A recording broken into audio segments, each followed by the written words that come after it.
Rồi, rồi chân lại mà rồi, đừng làm gì. Con coi nó sẽ hoạt lỏng. Anh biết chết đấy. Dạ, cái này đây. Sao này đi rồi đập bên đây kia mà ôi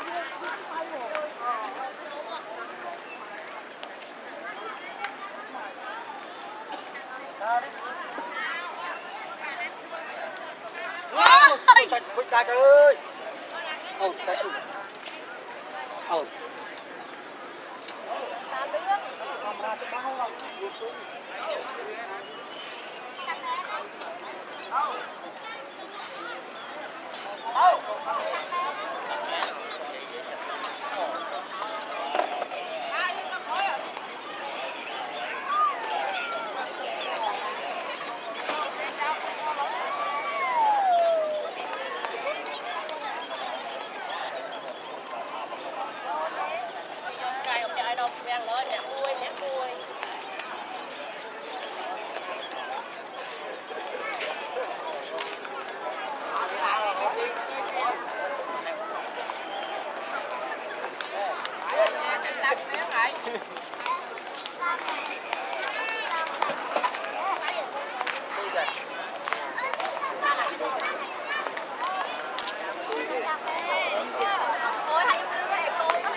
Bây giờ mà cha rồi mô mà to vâng để cho ta mà đòi lâu về xin thì quán đấy vâng.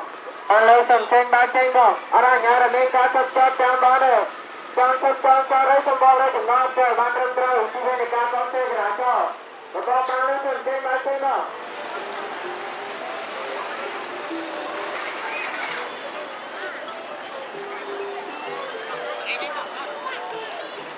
Vâng, cái bạn mang nó thấy không? Mang lấy không? Vâng, tầm trên ba trên. Ở đây nhà bên cá cho đấy không? Ôi, làm thôi bị đau rồi.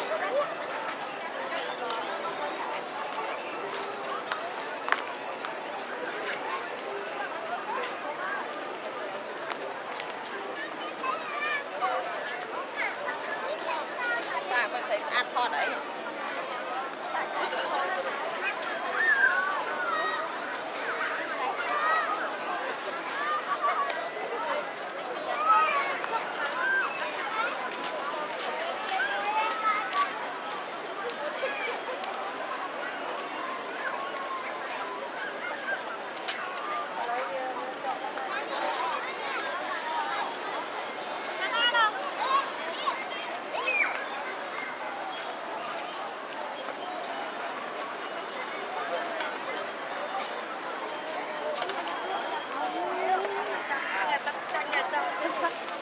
Sao ai làm được chuột lo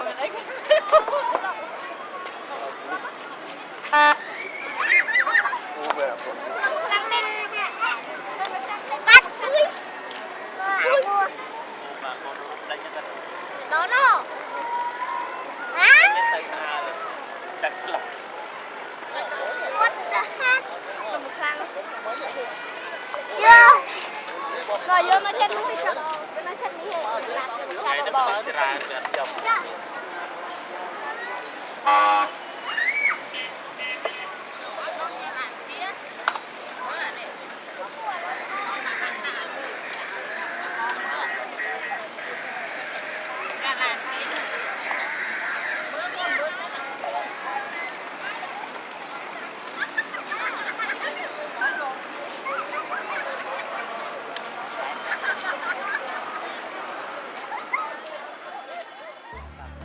Thank